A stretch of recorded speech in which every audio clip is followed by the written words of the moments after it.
이제 개발 및 관리론이 있는데요. 첫 번째가 부동산 이용이죠. 우리가 그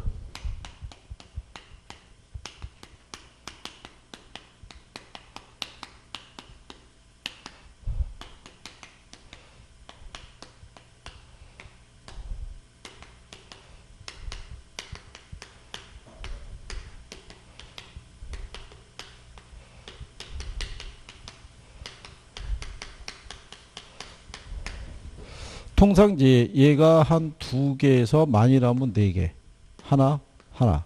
얘는 거의 빈도가 없어요. 한 10년 사이에 도시 스프롤 현상, 그래서 그거로만 한 두 번 나오고 나머지는 별 반영이 없죠. 근데 여기서의 항상 변수는 얘예요.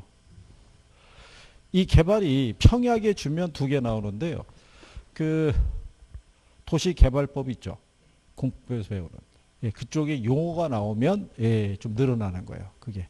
그래서 근데 그 경우는 뭐 그렇다고 혹시 뭐 1차만 하는 분의 입장에서는 도시개발법까지 공부하려면 어렵죠. 그러니까 기본적인 거라도 용어 정리를 잘 해두시면. 그래서 여기서 평균 만약에 이렇게 4개 나오잖아요. 그거 거의 다 맞아줘야 돼. 여기서는. 뭐 실수로 하나 틀릴 수 있다. 이거 되게 큰 거죠. 여기서 틀리면 투자론이나 금융론에서 하나 더 맞아줘야 돼요. 계산 하나 풀든가. 그러니까 그 이용에 대해서 있는데요. 제일 먼저 토지이용에 관한 설명 중에서 옳지 않은 걸 물어봤죠. 일단 토지 이용을 할 때는요. 항상 무슨 이용이 되게끔 해야 돼요? 최유 이용이. 그래서 이제 우리가 토지이용의 집약도라고 그러죠. 집약도는 단위 면적의 토지 있죠. 여기에 투입되는 노동과 자본의 상대적 양의 크기를 우리가 측정할 때요. 이게 많이 투입이 되는 거를 우리가 집약적 이용이라고 그러고요. 이게 적은 거를 조방적 이용이라고 그러죠. 대부분 이제 이 토지 가격이 비싼 곳에서는 무슨 이용? 집약적 이용. 그렇지 않은 곳에서는 조방적 이용이 이루어지더라. 이런 얘기죠. 자, 그랬을 때 우리가 입지잉여라고 그랬잖아요. 입지잉여라는 거는 이건 목이 좋아서 얻을 수 있는 초과이익이에요. 모든 산업에 동일하게 생기진 않아요. 그 토지 이용을 무슨 이용을 하면서? 집약적 이용을 하면서. 그러니까 도심에 입지하는 활동들은 대부분 무슨 이용이 가능한 산업이겠어요? 집약적 이용이.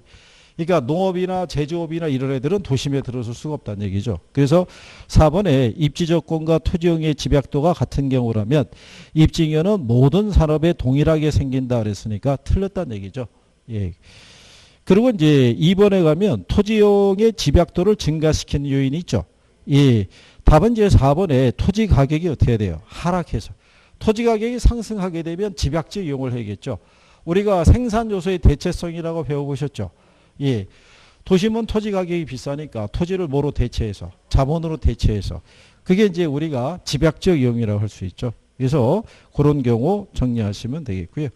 그 다음에 이제 뒤로 넘어가셔서 개발을 보시게 되면 1번 문제에 보면 개발의 개념 물어봤잖아요. 근래에 그 문제집상에서 가장 많이 나오는 것 중에 하나가 1번 지문이에요.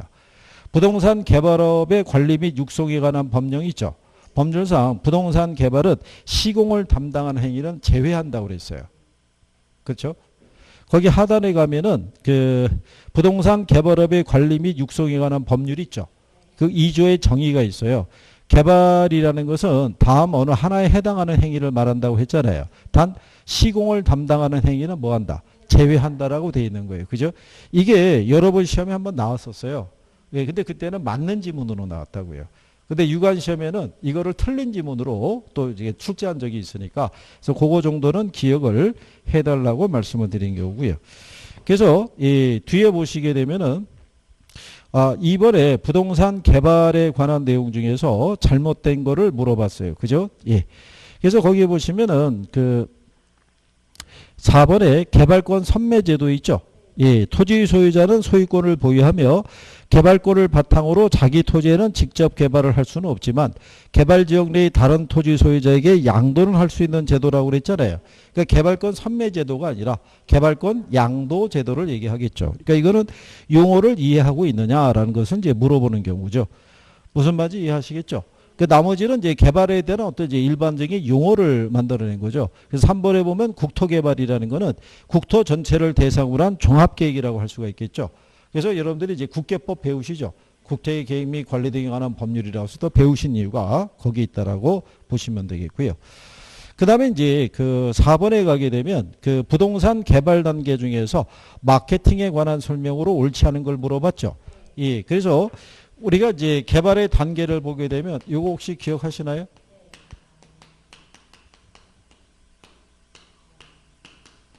이게 마케팅이잖아요.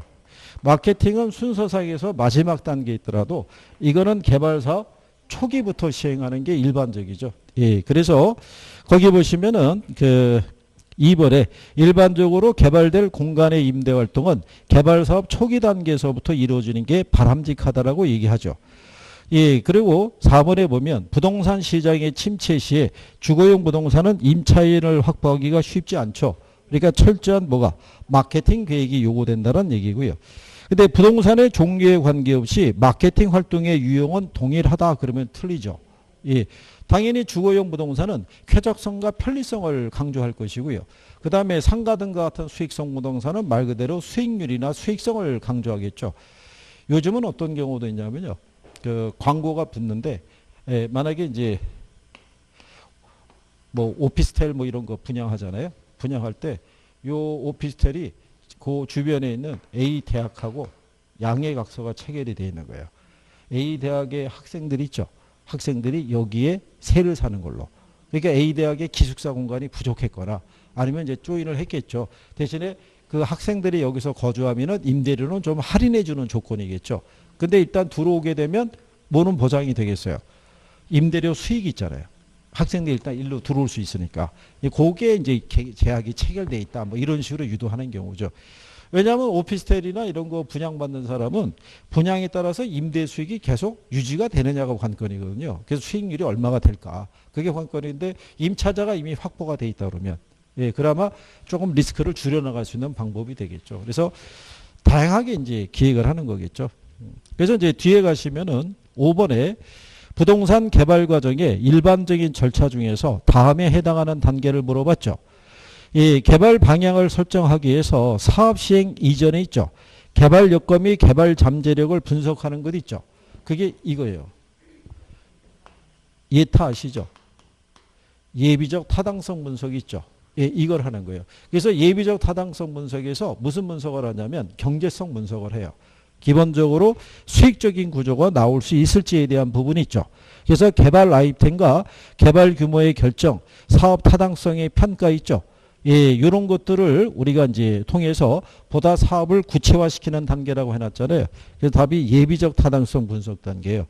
그래서 이제 우리가 그 학개론에서 나올 때는요, 예비적 타당성 분석은 이건 사전적이라고 그런 거예요. 그죠? 그래서 여기는 대략적으로 우리가 계산을 해본다. 수익이 있는지 없는지를 파악해서 수익이 있으면 다음 단계로 넘어간다. 이런 정도로 해놨을 때 이렇게 들어오면은 예약은 동떨어진 내용이 되는 거죠. 예, 그래서 그렇게 한번 이제 구별하시면 되겠고요. 그 다음에 내려가다 보면 타당성 분석이라고 있죠. 여기는 좀 더 구체적으로 하는 경우죠. 그러면 법적이 있고 기술적이 있고 그 다음에 경제적이 있으면 뭐를 제일 중시한다? 예, 얘를 제일 중시하는 경우죠. 그래서 6번에 가게 되면 1번에 일반적으로 법적 타당성 분석이 가장 중요한 것으로 간주된다라고 해놨죠. 예, 그러니까 틀렸다는 얘기가 되겠죠. 예. 그리고 이제 개발 사업의 채택 여부는요, 타당성 분석의 결과가 개발업체의 목적을 얼마나 충족시켜 주냐에 따라 틀려진다는 얘기죠. 그래서 이 타당성 분석의 결과는 모든 개발업자에게 동일하게 적용되는 것은 아니다라고 얘기한 경우죠. 그래서 그렇게 구별하시면 되겠고. 그리고 이제 근래 또 개발 사업의 위험이 있죠. 그래서 법률적 위험이라는 것도 있고요. 그 다음에 시장 위험이라는 것도 있고요. 그 다음에 비용 위험이라는 것이 있죠. 자, 법률적 위험이라는 것은 각종 인허가 등에 관련된 위험이라고 그랬고요. 법률적 위험을 줄이기 위해서는 이용 계획이 확정된 부지를 사용하는 것.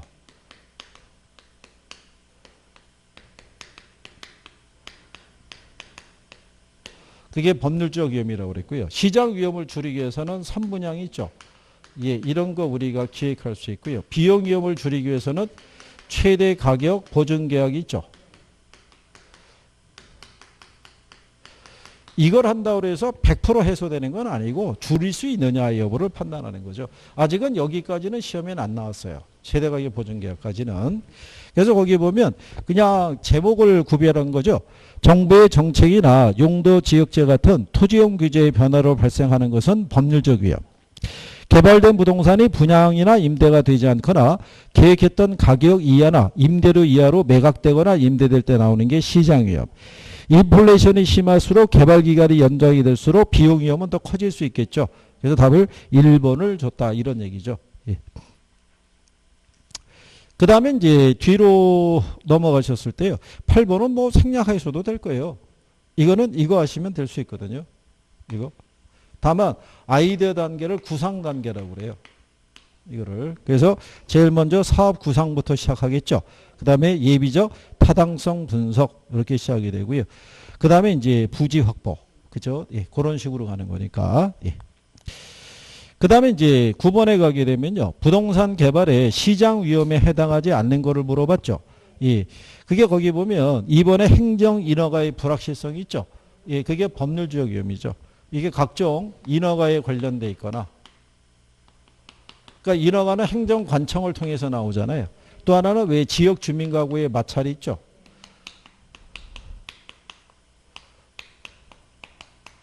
이게 그러면 이제 지역 주민들이 공사 중지 가처분 신청 막 이런 거 내거든요. 예, 그래서 이제 공사가 중단이 되고 이 기간이 늘어지면서 추가적인 비용 부담은 커지면서 나타나는 예, 그런 문제라고 보시면 되겠죠. 무슨 말인지 아시겠죠? 예, 그래서 그렇게 정리하시면 되겠고요. 그 다음에 이제 뒤로 넘어가셔가지고요. 그 11번에 가시면은 이 단계별 분석 과정 있잖아요. 이것도 시험에 한번 나왔어요. 그러니까 요거는 순서를 또 물어볼 일이 별로 없어요. 우리가 지역경제 분석이 있죠. 제일 먼저. 그 다음에 시장 분석하고 시장성 분석, 타당성 분석, 투자 분석이잖아요. 요 중에서는 개별 지문으로는 시장성 분석이 제일 많이 나온 거예요. 시장성 분석이라는 거는 개발된 부동산이 있죠. 그 밑에 12번 있죠. 예, 12번에 기억을 가게 되면 시장성 분석은 개발된 부동산이 현재나 미래의 시장 상황에서 매매 임대될 수 있는 가능성 정도를 조사하는 것을 뭐라 그런다. 그걸 시장성 분석이라고 그래요. 그때 뭐를 같이 하냐면 흡수율 분석을 하죠. 그래서 디귿에 가면 흡수율 분석이 있죠. 예, 얘는 과거 및 현재 추세를 정확하게 파악하는 데 있는 게 아니라 미래 추세. 그러니까 미래 수요를 예측하는 데 초점이 있다는 거예요. 그래서 디귿은 틀렸다라고 얘기하는 경우죠. 그렇죠? 그 다음에 이제 거기 보시면 리을에 개발 사업에 있어서 법적인 위험은 토지용 규제 같은 사법적인 측면과 소유권 관계 같은 공법적인 측면이라고 해서 사법하고 공법이 바뀐 거겠죠. 토지용 규제는 공법적인 측면이고 소유권 관계는 사법적인 측면. 예. 그래서 답을 3번을 줬다. 이런 얘기죠. 이렇게 박스 형태로 이 용어를 알고 있는지를 이렇게 출제한 경우도 한 2번 있어요. 그래서 용어 정도는 알아두시는 게 필요하다. 이렇게 예, 구별하시면 되겠고요. 무슨 말인지 아시겠죠? 그래서 그 다음에는 이제 한 페이지 넘기셔가지고 14번에 가시게 되면요. 부동산 시장 분석 및 타당성 분석에 대한 설명이다. 올바른 거를 물어봤어요. 그죠? 예. 이 부동산 시장 분석은요.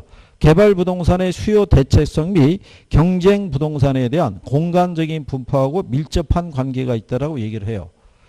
자, 그럴 때 시장 분석은요. 개발 전에 이루어지지만 후속 사업에 대한 사후 검증 차원에서 이루어진다고도 하잖아요. 시장 분석이 뭐냐면 새로운 개발 사업에 대해서만 시장 분석을 하는 게 아니라 이미 공급된 기존 개발 사업의 앞으로의 어떤 이제 수명이나 이런 것 분석하기도 해요. 사후 관리 차원에서. 그리고 이제 거기 보시면은 흡수율 분석에서는 투자자의 자금을 어느 정도 조달할 수 있는지 여부를 분석한다고 그러죠. 예, 그게 틀린 거예요. 투자자의 자금을 어느 정도 조달할 수 있는지를 분석하는 거는 뭐가 된다? 예, 그게 재무적 타당성 분석이에요. 재무적 타당성 분석. 예, 그래서 그 하나만 잘못돼 있다. 그래서 예, 거기 나와 있는 대로 그 리을만 잘못돼 있고요. 나머지는 맞다. 그래서 4개. 예. 그 다음에 이제 입지 개수 계산하는 거는 알고 있으신가요? 예. 뭐 괜찮죠, 뭐. 근데 이것도요. 그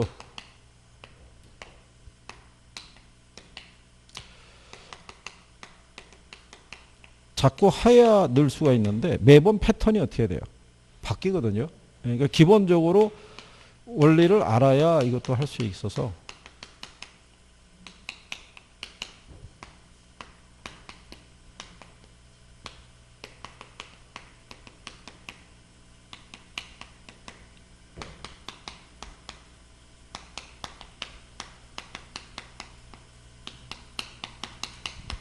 자, 이거를 우리가 대입할 때요. 15번에 보시면 A지역 부동산 산업의 입지 개수를 구하시오라고 그랬잖아요. 예, 근데 전국의 전 산업의 고용자 수 있죠. 예, 그게 몇 명이냐면 3만이에요. 그러니까 얘는 이 안에서 숫자가 제일 많은 애 있죠. 예, 걔가 이거예요. 그러면 걔가 얼마냐면 3만이잖아요. 그 중에 전국에 부동산업에 종사하는 사람이 있죠. 예, 걔네가 몇 명이냐면 10,000명이에요. 그러니까 3분의 1이니까 0.33 뭐 이렇게 나갈 거 아니겠어요? 예. 근데 A지역 전체 고용자 수 있죠? 그게 몇 명이냐면 600명이에요. 그 중에 부동산업에 종사하는 사람. 예. 그러면 이제 그거를 계산하게 되면 얼마 나온다는 거예요? 6분의 1을 계산하면. 0. 아니, 요걸 계산하면요.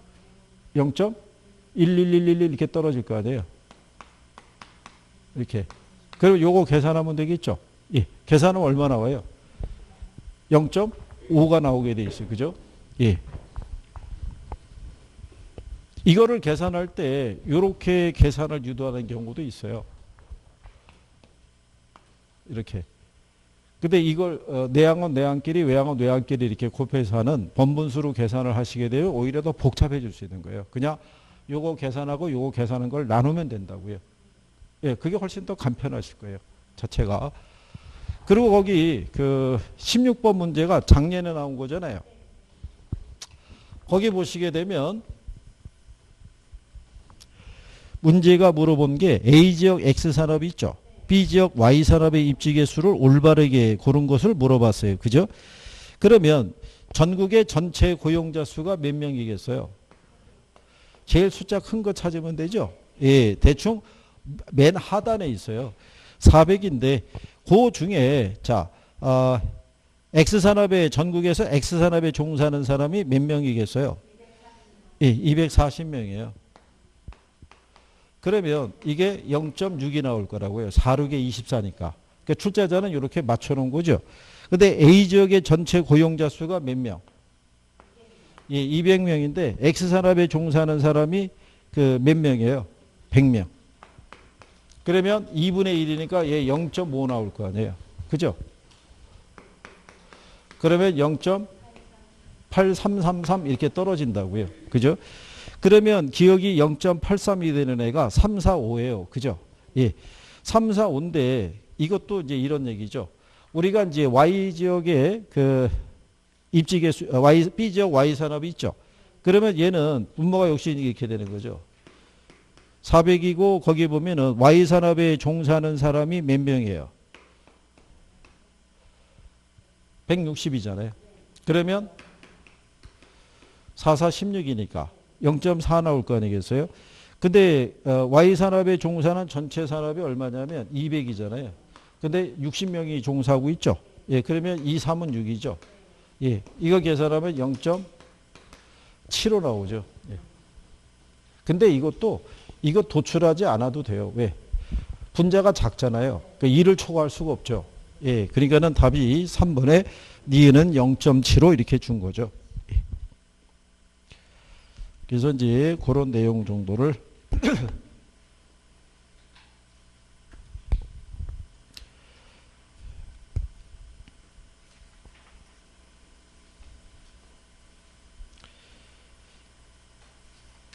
자, 그 다음에 이제 또 뒤로 넘어가시게 되면요.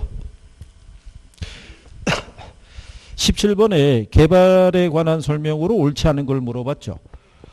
거기에 보면 일단 틀린 거는 2번이 돼요. 현재 시설을 그대로 유지하면서 노후 불량화의 요인만을 제거하는 재개발 있죠. 예. 그거는 우리가 수복 재개발을 얘기를 해요. 그러니까 수복이니까 뭐 하는 거냐면 문제가 생긴 거를 다시 원상 회복시킨다는 얘기예요. 근데 보존 재개발은 노후 불량화 요인이 발생하지 않았는데 미연에 발생하는 개발을 우리가 보존 재개발 이렇게 얘기했죠. 근데 3번에 가면 BOT 나오잖아요. 예.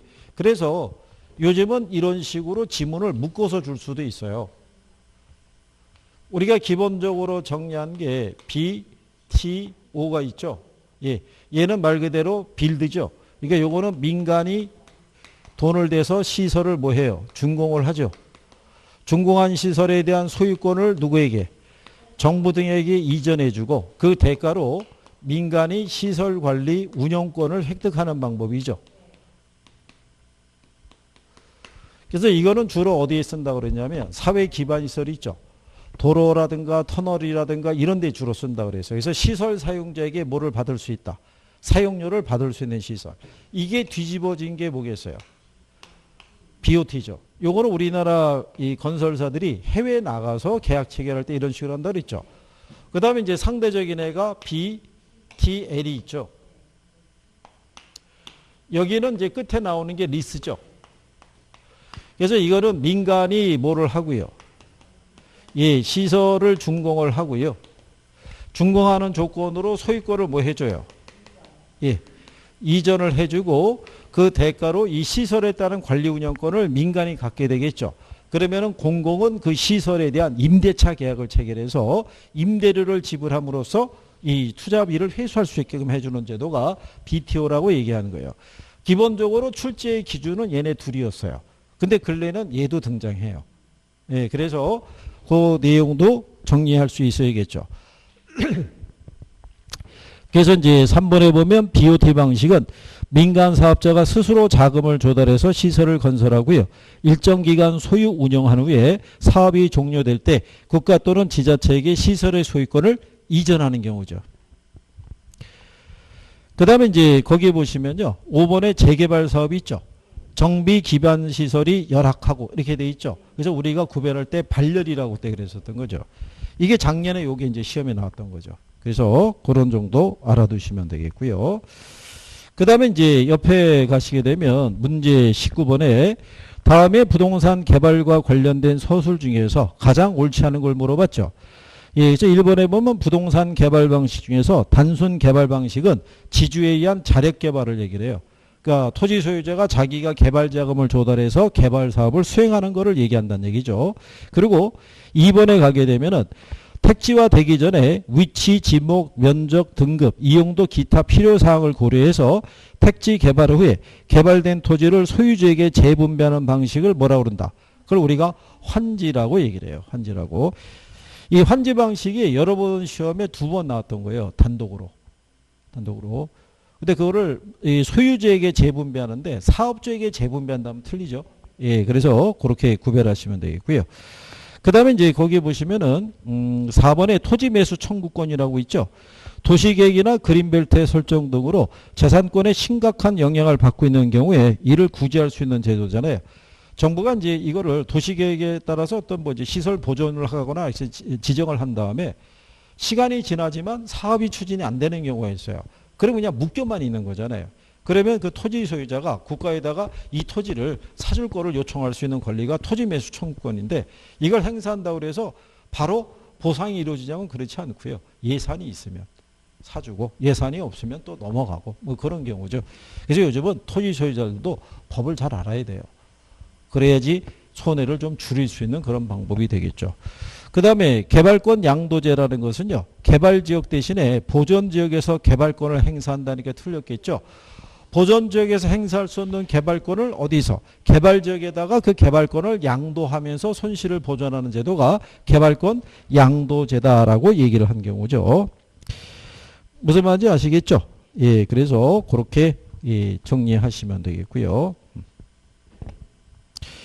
그 다음에 이제 다시 이제 한 페이지 넘어가셔가지고 21번에 보시면요. 부동산 개발에 관한 설명으로 옳지 않은 거를 물어봤을 때 2번에 보면 프로젝트 파이낸싱 나오죠. 이 프로젝트 파이낸싱도요. 이 개발이라는 제목을 달고도 들어와요. 왜냐하면 프로젝트 파이낸싱이 대표적인 개발 금융 방식이에요. 예, 그래서 이번에 가면 프로젝트 파이낸싱은 사업주의 신용이나 부동산을 담보로 대출하는 것이 아니라 사업성을 기초로 자금을 조달하는 것이다. 이런 얘기죠. 또 토지 신탁 방식 있죠. 사업 주체가 신탁회사가 되죠. 그래서 신탁사가 토지 소유권을 이전받는 경우죠. 그래서 형식적으로 토지 소유권이 이전되는 거는 뭐 하나밖에 없다. 예, 토지 신탁 개발 방식 하나밖에 없어요. 근데 여기 4번에 가면 환지 개발 방식이 있죠. 사업 후 개발 토지 중에 사업에 소유된 비용과 공공용지를 제외한 토지를 당초의 토지 소유자에게 매각한다 그래서 틀린 거예요. 그죠? 다시 뭐 해주는 거예요? 돌려주는 거죠. 예, 그래서 그거를 구별하시면 되겠고요. 그 다음에 옆에 가면은 민간의 부동산 개발 있죠. 예, 민간 개발 방식에서는 우리가 자체 개발이 있죠. 자체 개발이라는 게 이게 지주 자력 개발 방식이에요. 그러니까 여기서는 주체가 토지 소유자가 되죠. 예. 그래서 이제 내 모든 토지 소유자가 수익도 가져갈 수 있지만 리스크도 다 자기가 부담하니까 그거를 우리가 줄이기 위해서 지주 공동 사업 방식이 있죠. 그래서 이 지주 공동 사업 방식에 가게 되면 공사비 대물 변제형이 있고요. 이거를 등가 교환 방식이라고 그랬었죠. 그 다음에 공사비를 분양금으로 지급하는 형도 있고요. 그 다음에 이제 투자자 모집형도 있고요. 그 다음에 여기서 시험상에서 제일 많이 활용하는 게 이제 이거죠. 사업 위탁 또는 수탁 방식. 여기서는 사업 주체가 누가 된다고 그랬어요? 토지 소유자가 되죠. 여기서의 개발업자는 뭐만? 분양 대액을 해주고 수수료만 마당하는 거라고 그랬어요. 그죠? 그래서 개발업자가 이익을 공유하거나 지분을 공유하거나 그러면 틀리다 그런 거죠. 그렇죠? 그 다음에 토지 신탁 개발 방식이 있죠. 여기서는 사업 주체가 누가 돼요? 요거는 신탁회사가 되죠. 그러니까 토지 소유자 있죠. 그러니까 위탁자가 누가 되겠어요? 지주, 토지 소유자. 수탁자가 누가 돼요? 신탁회사. 여긴 지주라고요. 그럼 얘네가 신탁 계약을 체결하게 되면 요 토지 소유자가 갖고 있는 토지 있죠. 토지에 대한 소유권이 형식적으로 신탁사에게 이전이 된다고 그랬죠. 그래서 개발 자금도 얘가 조달하고. 그렇죠? 그래서 사업이 끝나고 난 다음에 들어간 비용 수수료 공제하고 수익을 위탁자 또는 위탁자가 지정하는 누가 있겠어요? 수익자.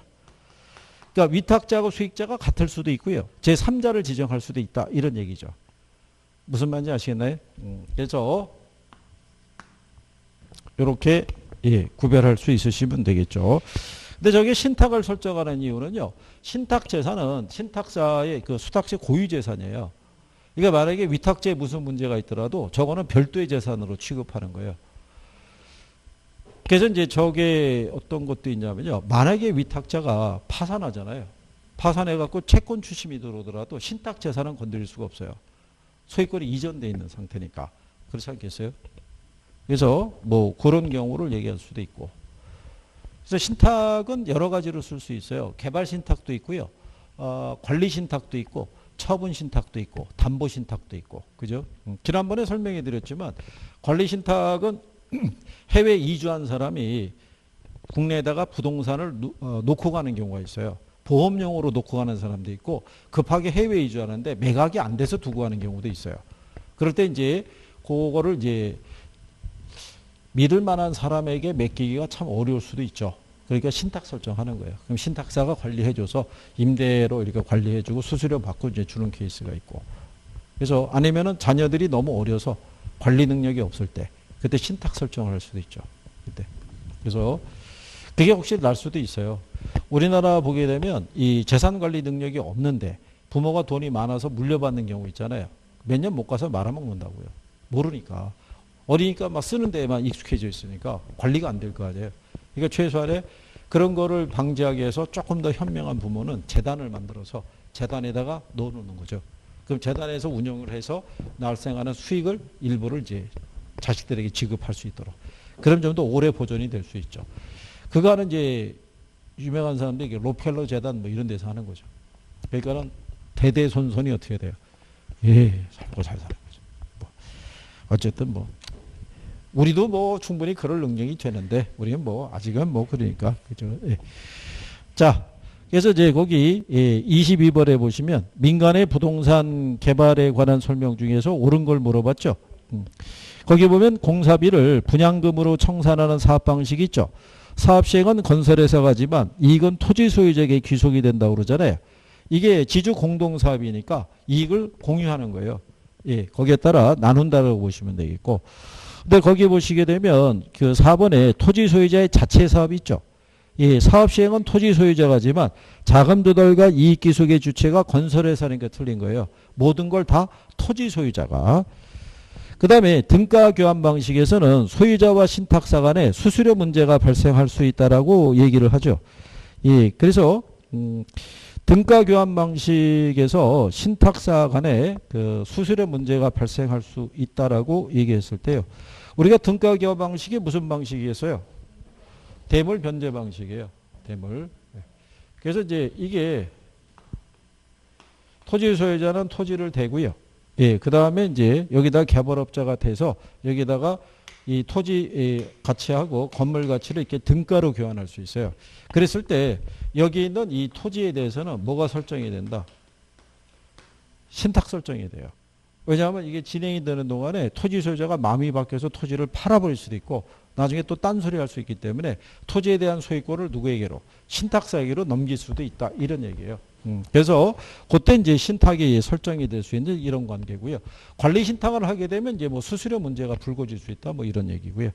그래서 이 3번에 보게 되면 토지 신탁 방식에서는 부동산 신탁사가 건설 단계의 부족 자금을 조달한다고 그러죠. 예, 왜냐하면 여기서 사업 주체가 신탁회사니까. 그래서 걔가 건설 단계의 부족 자금을 조달한다. 그게 맞는 말이고요. 23번과 같이 나온 적도 있어요. 근데 이거는 맞추라고 준 거겠죠. 부동산 개발 방식 중에서 사업 기간 동안 형식적인 소유권 이전 행위가 발생하는 건 무슨 방식? 토지 신탁 방식밖에 없죠. 그래서 그렇게 구별하시면 되겠고요. 그 다음에 이제 24번에 가셔가지고요. 거기에 보시면 1번에 자기 자금과 관리 능력이 충분하고요. 사업상이 양호하다면 무슨 사업이 좋으냐면 자체 사업이 좋아요. 그래서 경기 좋을 때 주로 쓸 수 있는 방식이라고 보시면 되겠고요. 그 다음에 3번에 가면 개발 신탁 나오죠. 신탁회사의 소유권을 넘기고 신탁회사가 자금을 조달해서 사업을 시행하잖아요. 근데 신차지 방식이라고 있죠. 이 신차지 차지 방식은요. 요거는 일본에서 쓰는 용어예요. 그러니까 우리나라 건설에 이쪽에 있는 분들은 이 용어를 잘 모르세요. 차지, 신차지? 그게 무슨 방식이지? BTO나 BOT나 이런 건 잘 하시는데. 예, 그런 부분이 있어요. 그래서 이게 뭐냐면 개발업자가 토지를 임차해서 개발하는 방식으로 계약기간 중에는 소유자에게 지대가 지급이 되고 계약기간 종료 시점에 건물이 무상으로 양도된다고 그러잖아요. 그게 뭐냐면 일반적인 차지 방식이 있죠.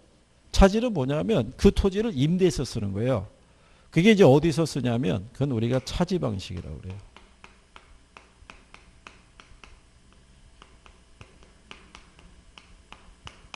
말 그대로 임차해서 쓰는 조건이에요. 차지 방식은.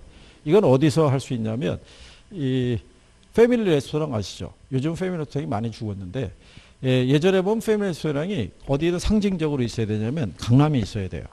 강남에. 근데 문제는 강남의 땅값이 비싸잖아요. 그러니까 거기에다가 패밀리 레스토랑을 지어가지고 그걸 운영해서 수익을 내기가 쉽지가 않아요. 근데 강남에 가면 지주들이 있잖아요. 근데 지주들의 입장에서는 이 땅을 그냥 놀리고 있자니 뭐만 세금의 부담만 있고 그렇다가 이거를 무턱대고 개발하자니 분양이 될지 안 될지도 모르고 리스크 부담이 크잖아요. 그때 그 토지를 임대해 주는 거예요. 패밀리 레스토랑 부지로. 그러면 그때 당시에 강남에 있는 패밀리 레스토랑 그 건물을 보게 되면 컨셉트로 지은 거예요. 가건물식 있죠. 이렇게. 그래서 놀리지 않고 운영하면서 수익을 낼 수 있고, 그다음 패밀리 레스토랑 입장에서는 그 토지를 굳이 매수하거나 개발비를 절약하면서도 지점을 하나 둘 수 있죠. 그럼 상징적으로 강남에도 있다 이렇게 되잖아요. 그렇게 하는 게 차지 방식이고요.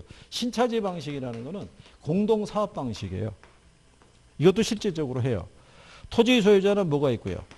땅이 있고 개발업자는 토지가 없어요. 그럼 둘이 계약을 체결하는 거예요. 자, 그러면 내가 여기에다가 대형 음식점이나 오피스 지어가지고 운영하는 거예요, 같이. 그래서 이거를 임대를 주거나 이 식당을 운영해서 발생하는 수익이 있죠. 이걸 나누는 개념이에요.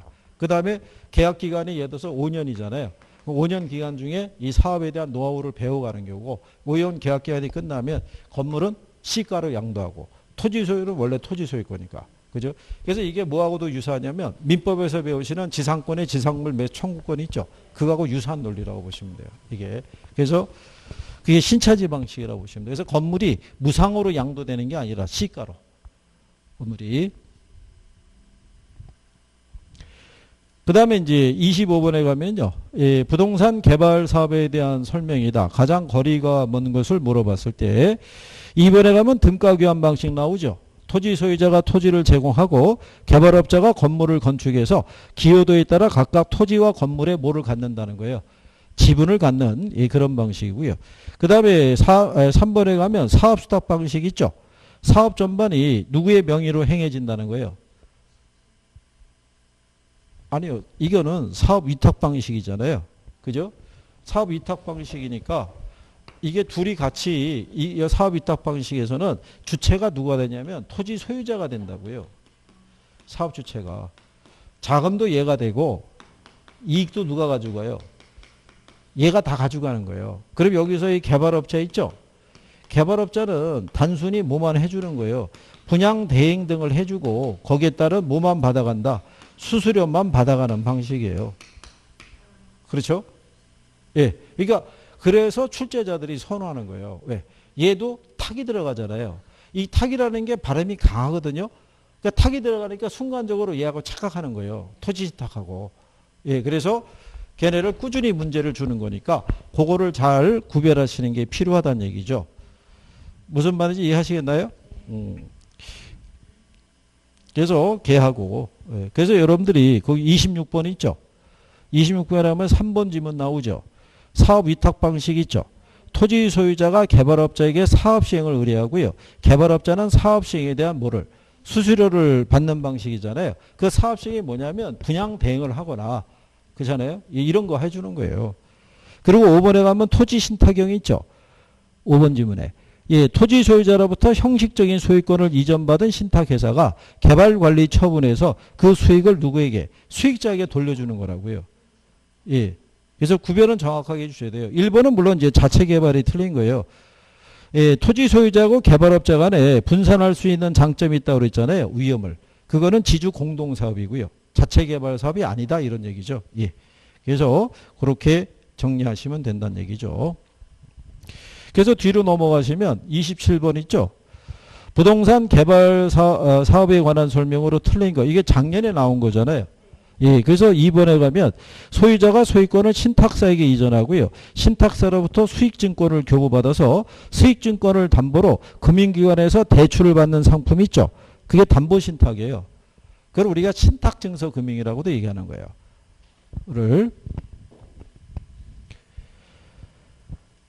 그래서 이제 요거를 하나 이제 준 거고, 그 다음에 1번의 프레이트 파이낸싱은 예상되는 재반 위험을 프레이트 회사하고 이해 당사자 간의 계약에 의해서 적절하게 뭘 할 수 있다.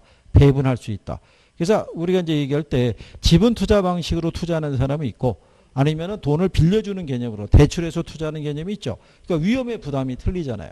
그러니까 자금을 조달할 때 어떤 방식으로 투자할 거냐 조달할 거냐에 따라서 위험의 크기가 달라질 수 있다 이런 얘기죠. 그래서 이게 작년에 이게 나왔던 거죠. 그래서 이제 요게 문제가 나올 때 원래 여러분들의 시험 목차상에서는 신탁이 원래 빠졌다고요. 표준 목차 낼 때. 근데 이게 이제 신탁이 들어왔는데 문제 자체는 개발 사업이라고 물어봤잖아요. 그리고 이제 안에 들어갈 때 이제 신탁이 들어가 있으니까 그래서 이제 뭐 어쩔 수 없는 경우죠. 그런데 28번에 신탁이라고 또 물어본 거예요. 이렇게. 그래서 유인청이 들어간 거예요. 근데 이제 거기 여러분들이 보시면 그 신탁 설정을 하게 되면요. 신탁 계약에 의해서 형식적으로 소유권이 이전이 된다고요. 근데 4번을 보면 관리 신탁에 의하는 경우에 법률상 부동산 소유권의 이전 없이 이렇게 놨잖아요. 그게 틀린 거예요. 이 관리 신탁이 갑종 관리 신탁이 있고 을종 관리 신탁이 있어요. 을종 관리 신탁이 명의 신탁이에요. 그러니까 명의가 넘어가잖아요. 그렇죠? 예. 그리고 갑종 관리 신탁도 역시 명의가 넘어가는 거예요. 그래서 신탁사의 명의로 임대차 계약 걔네가 다 체결하고 시설물에 대한 모든 관리하고 발생하는 수익을 지네 수수료 빼고 수익자에게 주는 그런 제도라고요. 어쨌든 공통적으로 뭐가 이전이 돼요? 소유권이 이전이 된다고요. 근데 소유권의 이전이 없이 그랬으니까 틀렸다는 얘기죠. 그렇죠? 그래서 이제 그런 내용이죠. 그 다음에 이제 29번에 보시면 다음에 해당하는 민간 투자 사업 방식이 있죠. 민간 사업자가 기숙사를 개발해서 그 준공과 동시에 소유권을 공공에 귀속시키죠.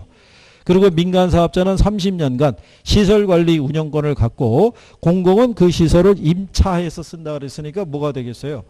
BTL이 되겠죠. 그래서 이게 이 BTL 방식은 주로 어디에 쓰냐면요. 대학 기숙사 있죠. 도서관이라든가 군인 아파트라든가 그러니까 시설 사용자에게 뭐를 받기 어려운 사용료를 받기 어려운 시설에 이 방식을 도입하고 있다라고 정리하시면 되겠고요. 그 다음에 이제 뒤를 넘어가시게 되면 자 30번에 다음에서 설명하는 이 내용을 모두 충족시키는 민간 투자 사업 방식을 물어봤죠. 자 요거는 시설을 준공하니까 빌드가 되겠죠. 소유권을 정부 또는 지자체에게 귀속시키니까 트랜스퍼, T가 되겠죠. 그 대가로 받은 시설의 관리 운영권을 가지고 해당 시설을 직접 운영해서 수익을 획득하는 거니까 오퍼레이트가 들어가겠죠. 그래서 대표적인 사업으로는 도로, 터널, 철도, 항만 있죠. 사회 기반 시설이 있죠. 그리고 이 시설을 이용하는 사용자로부터 사용료 받을 수 있다 없다. 예, 받을 수 있다는 얘기죠. 그래서 여기에 쓰는 방식이 무슨 방식? BTO가 되겠죠. 그래서 읽으면서 표현에 대해서 조금만 익숙해지시면은 무난하게 풀 수 있을 것이다. 뭐 이런 얘기죠. 그래서 그렇게 정리하신 경우죠. 그래서 이제 여기까지 이제 또 정리하셨고요. 다음 시간에 오시면 이제 관리서부터 해가지고 관리하고 마케팅은 분량이 많지 않기 때문에 예, 그래서 정리하고 그리고 이게 그 지난번에 우리 투자할 때 있죠. 그때 시간을 많이 해드린 거예요. 거의 문제 풀면서 그 많이 해드린 거고. 그리고 요즘 왜냐하면 학원들별로 보면은 투자론에서 조금 막혀 있어요. 투자론이 넘어가면 금융이잖아요. 예, 그래서 용어만 조금 이해가 되시면 나중에 의외로 아는 문제는 여러분들이 답을 쉽게 찾을 수 있을 거예요. 아는 문제는. 이게 지금 누가 또 조금 하느냐. 그렇잖아요. 조금 더 하느냐. 그 차이예요. 지금 여기 나오던 멤버들 있잖아요. 들쑥날쑥하잖아요. 예? 그게 이제 그 대면하고 비대면의 차이가 있다니까요. 글쎄요. 그게 이제 언제 드러나냐면 다음 달에 동영 모의고사 할 때 있죠. 예, 그때 이제 슬슬 드러나기 시작해요. 성적의 차이나 뭐 이런 것 있죠. 근데 그게 느끼는 감이 뭐냐면 시험장에 가서 그렇게 얘기하시는 분들이 있어요. 강의 시간에 선생님이 들었던 설명이 떠올라서 마친 사람도 있다고요. 그게 화면으로는 그 느낌이 안 온다니까요. 그렇잖아요.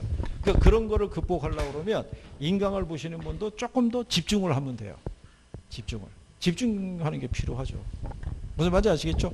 예, 한 주 잘 보내시고 다음 주에 뵙겠습니다. 고생했습니다. 수고하셨습니다.